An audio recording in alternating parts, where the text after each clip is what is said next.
स्वागत है आपका स्टडी फॉर नौकरी चैनल पे। और आर एस खुरमी ऑब्जेक्टिव्स के हम सॉल्यूशन देख रहे थे स्ट्रेंथ ऑफ द मटेरियल के लिए। टॉर्जन आज हम टॉपिक चालू करेंगे और इस वीडियो में 271 से लेके 301 क्वेश्चंस तक हम डिस्कस करेंगे। उसके बाद हम चालू करेंगे स्प्रिंग्स।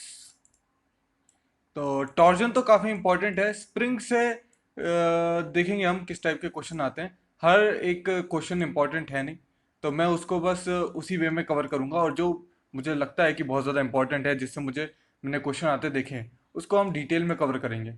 जो हेलिकल स्प्रिंग वगैरह होती हैं उससे क्वेश्चंस ज़्यादा आते हैं। लीफ स्प्रिंग वगैरह के बस थोड़े बहुत क्वेश्चंस आते हैं, उतना ज़्यादा आपको कैलकुलेशन वगैरह देखनी नहीं पड़ती। खैर वो हम देखेंगे नेक्स्ट वीडियो में। फिलहाल तो हम टॉर्जन के बारे में बात करें। अगर आपको इस वीडियो की नोटिफिकेशन चाहिए तो आप इस टेलीग्राम चैनल को ज्वाइन कर सकते हैं। ये हमारी ईमेल आईडी है, आप यहाँ पे प्रीवियस ईयर पेपर्स या कुछ शेयर कर सकते हैं।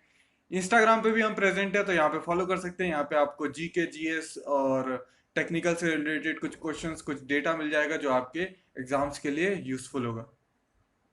इंजीनियरिंग मैकेनिक्स हम कवर कर चुके हैं और स्ट्रेंथ ऑफ द मटेरियल के 480 क्वेश्चंस हम बहुत तेजी में कवर करने जा रहे हैं। इसके बाद हम फ्लूइड मैकेनिक्स वगैरह कवर करेंगे, और धीरे फिर हम पूरा सब कुछ कवर कर जाएंगे जो भी आपके एग्जाम के लिए इंपॉर्टेंट होगा। Shear stress at the centre of the circular shaft in torsion के बारे में पूछ रहा है। तो देखिए, शियर स्ट्रेस मैंने पिछली वीडियो में भी शायद बताया था। एक क्रॉस सेक्शन में अगर शियर स्ट्रेस का वेरिएशन देखोगे, तो अगर यहाँ पे आप इस तरीके से एक्सेस ड्रॉ कर लो, तो वो कुछ आपको इस तरीके से देखने को मिलती है। ये अगर इसके रेडियस पे जो इसका जो सेंटर होगा वो उस पर 0 होगी, तो क्रॉस सेक्शन पे इस तरीके का आपका वेरिएशन होता है शियर स्ट्रेस का। यहाँ पे आपका टाउ मैक्स होगा, और शियर स्ट्रेस तो हमेशा पॉजिटिव नेगेटिव दोनों एक साथ आती है, कॉम्प्लीमेंट्री वे में लगती है। तो इस तरीके से आपको देखने को मिलेगी एक सर्कुलर शाफ्ट में। तो सेंटर पे पूछ रहा है तो ये हो जाएगा 0। चलिए देखिए, बात ही कर रहे हैं तो हम बात कर लेते हैं एक ऐसी शाफ्ट की जो हॉलो है। अगर मैं हॉलो शाफ्ट की बात करूं, तो जो वेरिएशन होगा ना वो इस तरीके से होगा। यहाँ पे ज़्यादा होगा, फिर यहाँ पे कम होगा, और यहाँ पे इतना होगा इस तरीके से। ये टाउ मैक्स देखने को मिलेगा। मगर ये जो बीच की शाफ्ट होगी ना, जहाँ पे कुछ है ही नहीं, जब मटेरियल नहीं है, तो वहाँ पे स्ट्रेस क्या होगी? कुछ भी नहीं होगी। तो इस तरीके से देखने को मिलेगा। अब इसका फायदा क्या होता है? अब इसमें फायदा क्या होता है, देखिए, ये जो मटेरियल है, बीच का मटेरियल, ठीक है, यहाँ पे जो शियर स्ट्रेस आ रही है वो इतनी सी आ रही है ना। मटेरियल इतनी ज्यादा टाउ मैक्स झेलने के लिए बनाया, डिजाइन किया है, पर हम उसे यूज काय के लिए कर रहे हैं? इतनी पिद्दी सी स्ट्रेस के लिए। तो ये जो छोटी सी स्ट्रेस आ रही है, ये मिसयूज है मतलब मटेरियल का। क्योंकि मटेरियल तो इससे ज्यादा झेल सकता था ना। तो इतना मटेरियल हमने यहाँ पे यूज तो कर लिया, और मटेरियल इससे ज़्यादा झेल सकता था। तो मटेरियल यूज़ किया तो सर ठीक है, मटेरियल तो हमारे पास बहुत है, उसकी क्या दिक्कत है? वेट भी तो बढ़ जाता है। अगर तुमने यहाँ पे वेट यूज़ किया है तो मटेरियल का वेट भी तो है, वो भी तो तुम लेके चल रहे हो। अगर एक हॉलो शाफ्ट बनाते तुम, और बाहर बाहर जहाँ पे यूज़ करते सिर्फ सिग्मा मैक्स, जहाँ पे मटेरियल ज़्यादा झेल सकता था उतना उसको देने देते, तो तुम क्या करते? बेटर यूटिलाइजेशन करते। इस वजह से क्या बोलते हैं कि सेम वेट के लिए हमारी हॉलो शाफ्ट ज़्यादा अच्छी होती है। पर दिक्कत क्या आती है, जहाँ पे स्पेस लिमिटेशन रहती है। अब जब तुम हॉलो बनाओगे तो फिर कॉन्सिक्वेंटली ये जो डायमीटर है, ये तुम्हें थोड़ा सा ज़्यादा देना पड़ेगा। अब तुम इसको पूरी सॉलिड बना देते तो ये थोड़ा इस तरीके से झेल जाती, तो ये जो है बहुत अच्छे से यूज़ नहीं होता। पर तुम्हारी जो क्या बोलते हैं साइज है, वो तुम थोड़ा सा बचा सकते थे। तो इतना सा बस डिफरेंस आता है, बाकी कुछ खास डिफरेंस आता नहीं है। हॉलो शाफ्ट ज़्यादा सही होती है, पर जहाँ स्पेस लिमिटेशन है वहाँ कभी कभी करनी पड़ती है। Shear stress at the outer most fibre, तो यहाँ पे देखिए मैक्सिमम है, तो ये हमारी हो जाएगी मैक्सिमम। 272 का सी हो जाएगा। 73 टॉर्जनल रिजिडिटी। अब देखिए, मैंने शायद आपको बताई कि नहीं बताई, फिर से बता देते हैं, कोई दिक्कत नहीं है। Tau by R is equal to T by J is equal to G theta by L है। अब जी को इस बुक में कहीं कहीं सी भी लिखेगा, तो उससे कंफ्यूज मत करना, वो होता है शेयर मॉड्यूलस। ये टाउ जो है वो हमारी शेयर स्ट्रेस है, आर है डिस्टेंस। मान लीजिए ये हमारी शाफ्ट है, ये सेंटर है, तो आर डिस्टेंस होगा जिसपे हम शेयर स्ट्रेस देखना चाहते हैं। और टी हमारी टेंशन है, जो टी हमारी क्या है, टॉर्जन है, जो ट्विस्टिंग मोमेंट हमारा लग रहा है। जे क्या है, इसका पोलर मोमेंट ऑफ इनर्शिया है, और जो जे होता है एक सर्कुलर शाफ्ट के केस में वो हो जाएगा पाई बाय 32 D⁴ अगर इसका डायमीटर डी है। ठीक है, जी क्या है, शेयर मॉड्यूलस, थीटा कितना, एंगल जो रोटेट करेगी। मान लीजिए एक शाफ्ट है और इस शाफ्ट को आपने यूं घुमाया, तो ये जो एंगल थोड़ा सा होगा ना, आप खुद ही ट्विस्ट हो जाएगा, उस ट्विस्टिंग के कारण जो एंगल होगा उसे कहेंगे थीटा। एल जो है वो इसकी लेंथ है। तो ये हमारी होती है बहुत ही इंपॉर्टेंट टॉर्जनल इक्वेशन। तो इसको जरूर से याद रखिए, इसको नहीं याद है तो फिर तो कुछ होगा ही नहीं। अब ठीक है, टाउ बाय थीटा क्या होगा? टाउ बाय थीटा जो होता है उसे हम बोलते हैं टॉर्जनल रिजिडिटी, और वो होता है जी जे बाय एल के बराबर। तो टॉर्जनल रिजिडिटी होती है tau T by theta. T क्या है? टेंशन, टेंशन कह रहा हूँ, torsion, twisting moment. Next, 74th question, when a shaft is subjected to torsion the shear stress induced in the shaft varies. तो जीरो होगी आपके सेंटर पे और मैक्सिमम होगी सर्कमफेरेंस पे, तो मैंने दिखाया भी। अब उसी टाइप के क्वेश्चन पूछेगा, the torsional rigidity of the shaft is express. तो देखो टॉर्जनल रिजिडिटी क्या होती है, is express by the torque required to produce theta. एक टी बाय थीटा होती है, बट थीटा को अगर आप वन कर दोगे, थीटा को अगर तुमने वन कर दिया तो क्या हो जाएगा, जो ये जो टॉर्जन रिजिडिटी है ये तुम्हारी टी के बराबर आ जाएगी। मतलब एक रेडियन से अगर टॉर्क को ट्विस्ट करना है तो जितना हमको टॉर्जन लगेगा, टॉर्क लगेगा, वो हमारा हो जाएगा टॉर्जनल रिजिडिटी। तो वो हमारा ट्रू है। फिर है a shaft shear stress at a point is. तो शियर स्ट्रेस जो एक पॉइंट पे होती है वो tau by R is equal to T by J होती है। किसी भी शाफ्ट के लिए टी जे तो हमारा कांस्टेंट है, टॉर्क हम अप्लाई कर रहे हैं, आर से वेरी करेगी हमारी शियर स्ट्रेस, तो डायरेक्टली प्रोपोर्शनल होती है।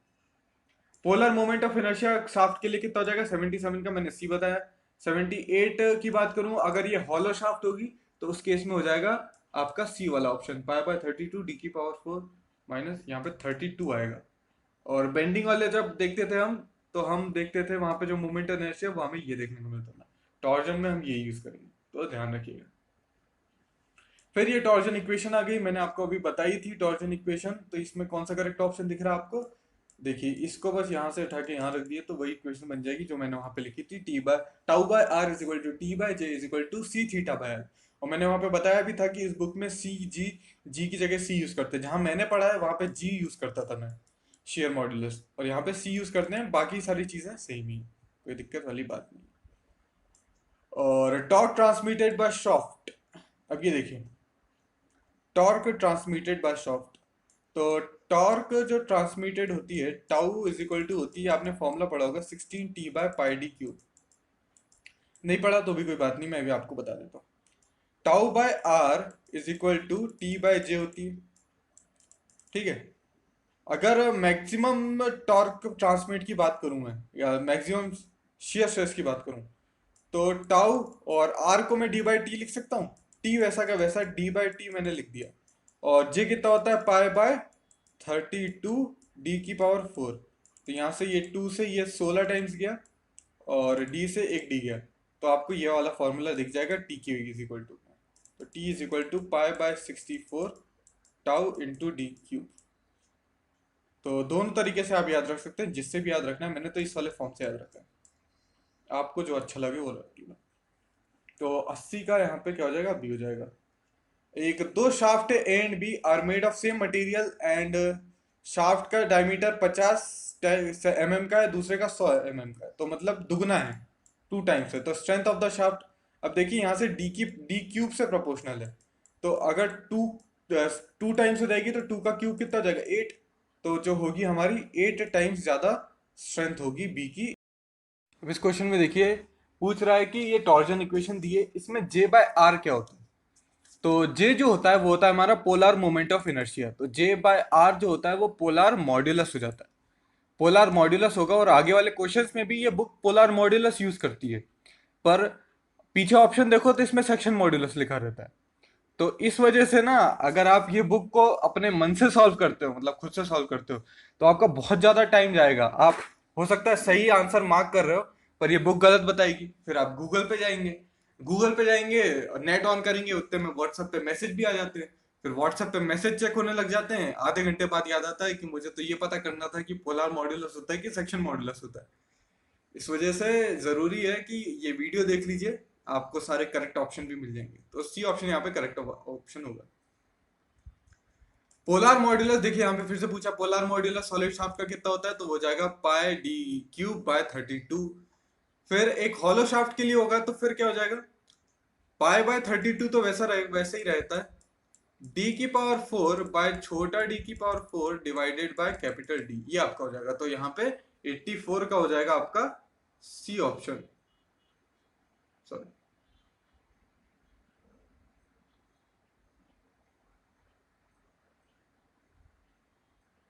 83 का, सॉरी यहाँ पे बी होगा, ये मैंने जे की वैल्यू बता दी है, यहाँ पे जे बाय आर पूछ रहा है, तो 83 का बी हो जाएगा, ये गलत होगा। फिर 84 का सी हो जाएगा, यहाँ पे 16 आता है। पोलर मॉड्यूलस पूछ रहा है ना, मैं आपको पोलर मोमेंट ऑफ इनर्शिया बता दे रहा था, तो ये आपका सी ऑप्शन हो जाएगा। नेक्स्ट देखते हैं, टॉर्क टॉर्क ट्रांसमिटेड की बात कर रहे हैं, तो सॉलिड के केस में कितना होता है, pi by 16 into D cube tau के बराबर होता था।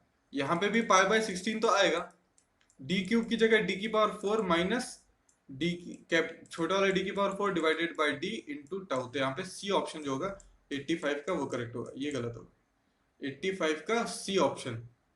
नेक्स्ट 86, तो टॉर्क ट्रांसमिटेड पावर ट्रांसमिटेड कितनी होती है, टाउ इंटू ओमेगा, वॉट में आती है, ये ऑप्शन करेक्ट होगा, बचपन वाला फॉर्मूला है।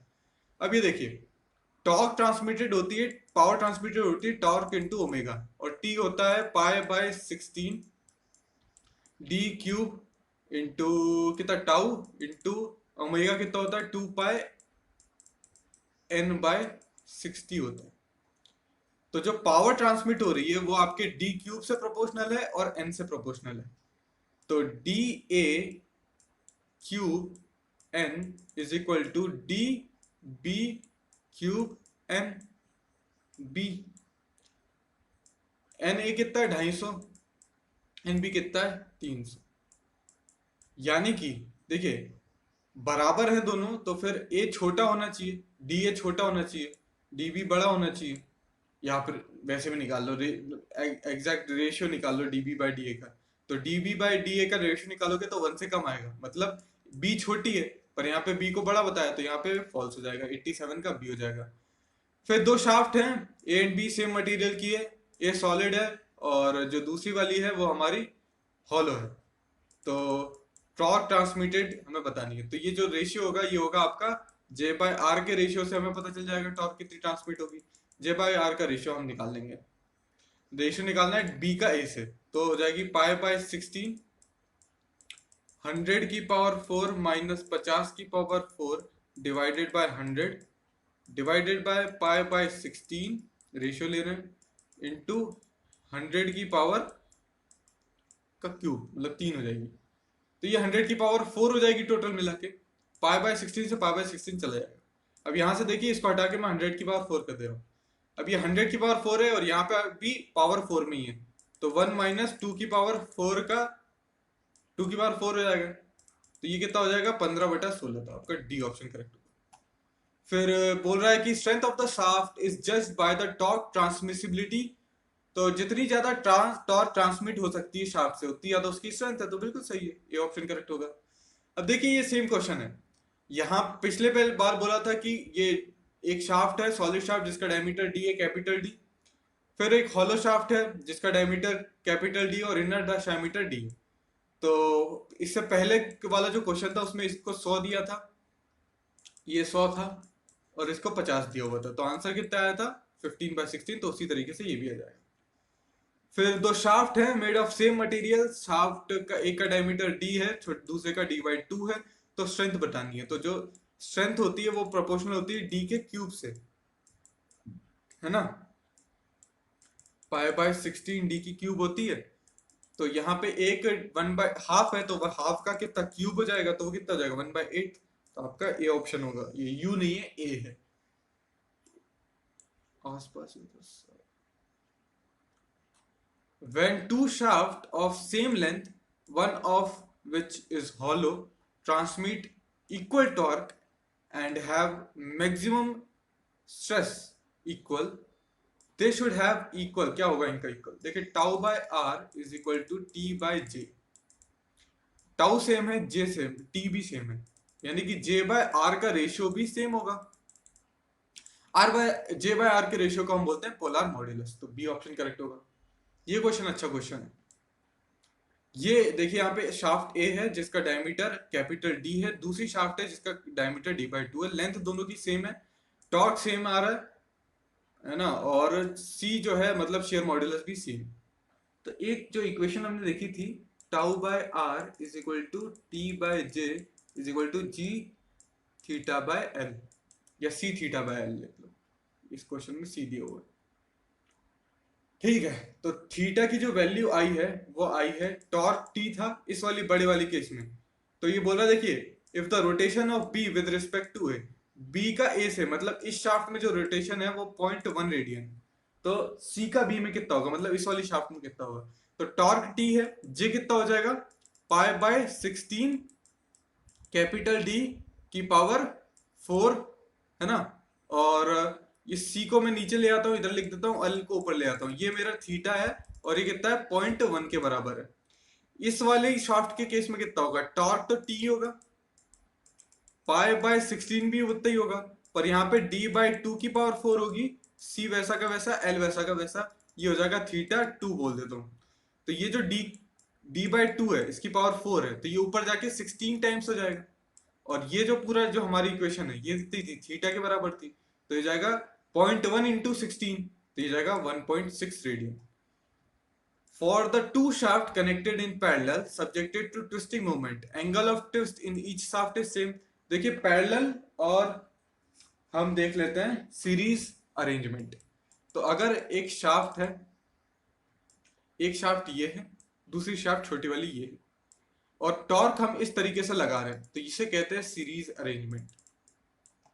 ठीक है, पैरेलल ये होता है सीरीज अरेंजमेंट, और शाफ्ट इन सीरीज बोलते हैं इसको। पैरेलल में कैसा होगा, एक शाफ्ट ये है बड़ी वाली, छोटी वाली शाफ्ट ये है, दोनों एंड से फिक्स्ड हैं, और यहां से टॉर्क लग रहा है, इसे बोलेंगे पैरेलल।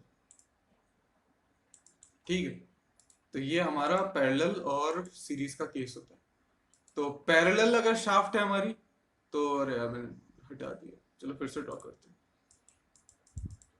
पैरेलल में कुछ इस तरीके का केस था।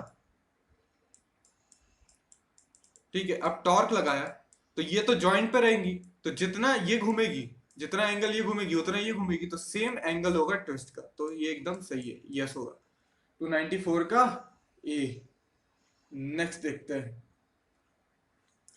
स्ट्रेन एनर्जी स्टोर्ड, तो ये बहुत ही इंपॉर्टेंट फॉर्मूला है, डायरेक्टली याद करिए, tau square by 4c into volume of shaft होगा सॉलिड शाफ्ट के केस में, टाउ स्क्वायर बाय 4c, तो वैसा का वैसा डी स्क्वायर बाय ये स्क्वायर, और यहाँ पे भी डी स्क्वायर होता जाता है, हाँ ये डी स्क्वायर होता है, लगाना भूल गए, वॉल्यूम ऑफ शाफ्ट होगा हॉलो के केस में, तो ये आपको फॉर्मूला एज इट इज याद ही करना है।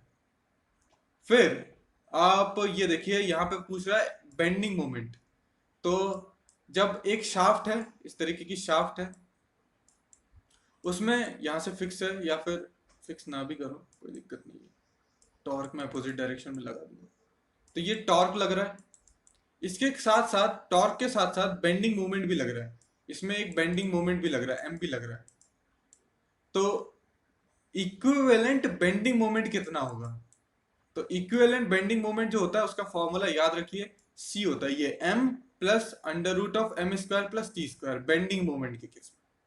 ठीक है, टॉर्क जो इक्विवेलेंट टॉर्क आएगी, ट्विस्टिंग मोमेंट आएगी, उसमें इतना हट जाएगा, ये इतना हट जाएगा, आ जाएगा आपका 98 का A option, under root of M square plus T square, तो ये आ जाएगा, तो ये आपको याद रखना है। अब इसका देखिए बेंडिंग के कारण आपकी आती है नॉर्मल स्ट्रेसेस, तो हो जाएगी 32 pi by pi D cube, और इक्विवेलेंट कितना था 1/2 एम प्लस एम का स्क्वायर प्लस टी का स्क्वायर।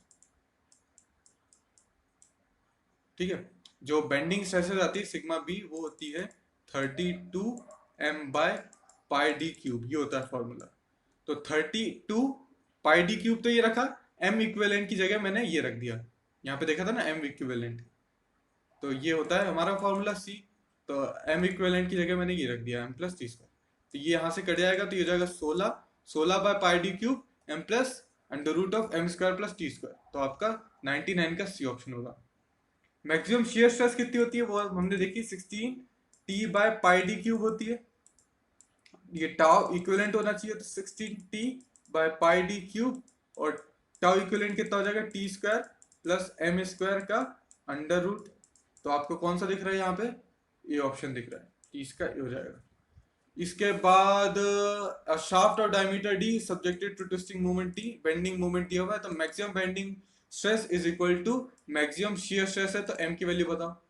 तो वो कितनी होती है, 60/πd³ under M plus under root of M square plus T square, ये होती है मैक्सिमम बेंडिंग। और शियर के केस में कितना हो जाएगा, 16/πd³ into M square plus T square. Sorry, देखिए वैसे मैक्सिमम शियर स्ट्रेस ये होनी चाहिए, है ना, पर इससे आप आंसर निकालोगे तो आंसर आता नहीं है, ये 16/t से ही आएगा। तो ये इसमें थोड़ा सा लोचा है, इस क्वेश्चन में ढंग से फ्रेम्स नहीं है।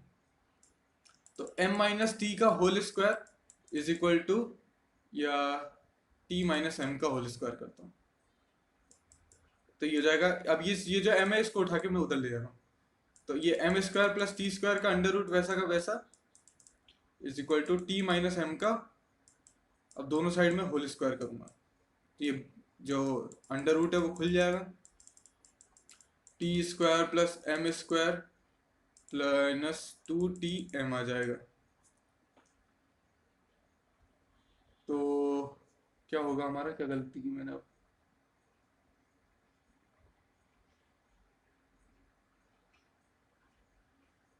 अच्छा नहीं नहीं नहीं, देखिए एक्चुअली मैं इस क्वेश्चन में करते कैसे सॉल्व, मैक्सिमम बेंडिंग स्ट्रेस पूछ रहा है और मैक्सिमम शियर स्ट्रेस पूछ रहा है। A diameter of shaft subjected to twisting moment T and bending moment M। तो मैक्सिमम बेंडिंग स्ट्रेस जो होगी वो आ जाएगी आपकी 32m/πd³, और मैक्सिमम जो शियर स्ट्रेस आ जाएगी वो आ जाएगी 16t/πd³। ओके, अब यहां से ये πd³ से πd³ गया, तो m की जो वैल्यू आ जाएगी वो t/2 के बराबर आ जाएगी। इस तरीके से सॉल्व करना है इसको। तो ये आपका वीडियो का एंड है, हमने काफी सारे क्वेश्चंस कवर किए, पूरा का पूरा टॉर्जन निपटा दिया एक ही बार में। आशा करता हूँ वीडियो आपको पसंद आया होगा। वीडियो पसंद आया तो उसे लाइक कीजिए, चैनल को सब्सक्राइब कर लीजिए, बेल आइकन को प्रेस कर लीजिए, वीडियो को शेयर कर दीजिए, सिविल एग्जाम्स की तैयारी कर रहे हैं। Thanks for watching and as always